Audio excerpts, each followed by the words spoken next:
Мечети закрыты, на некоторых висят цепи и амбарные замки, но призыв к молитве звучит, и миллионы мусульман на него отвечают. Хвала Господу, молитва одинаково значима и внутри мечети Аль-Акса, и под ее стенами. Никогда в жизни я не видел, чтобы двери мечети были закрыты. Молю Аллаха, чтобы Он помог нам. В некоторых странах и призывы, и сами молитвы проводят онлайн, так же, как недавно во время Пасхи это делали христиане. Трансляции в социальных сетях – это инструмент, с помощью которого мы соединяемся с людьми, поддерживаем дух месяца Рамадан. Возможность устроить прямую трансляцию из мечети – это Божий дар всем нам.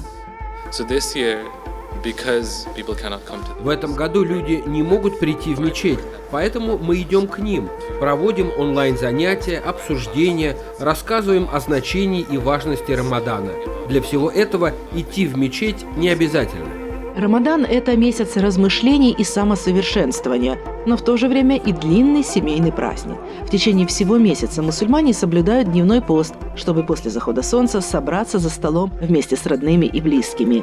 В этом году из-за пандемии ни гостей, ни застолий. Общаться и накрывать стол приходится с помощью интернета. Мы не можем устраивать групповые угощения, поэтому перешли на индивидуальные заказы и доставку еды. В этом году мы устраиваем онлайн-базар прямо из дома. Проблема в том, что мы не можем выполнять столько же заказов, как и раньше.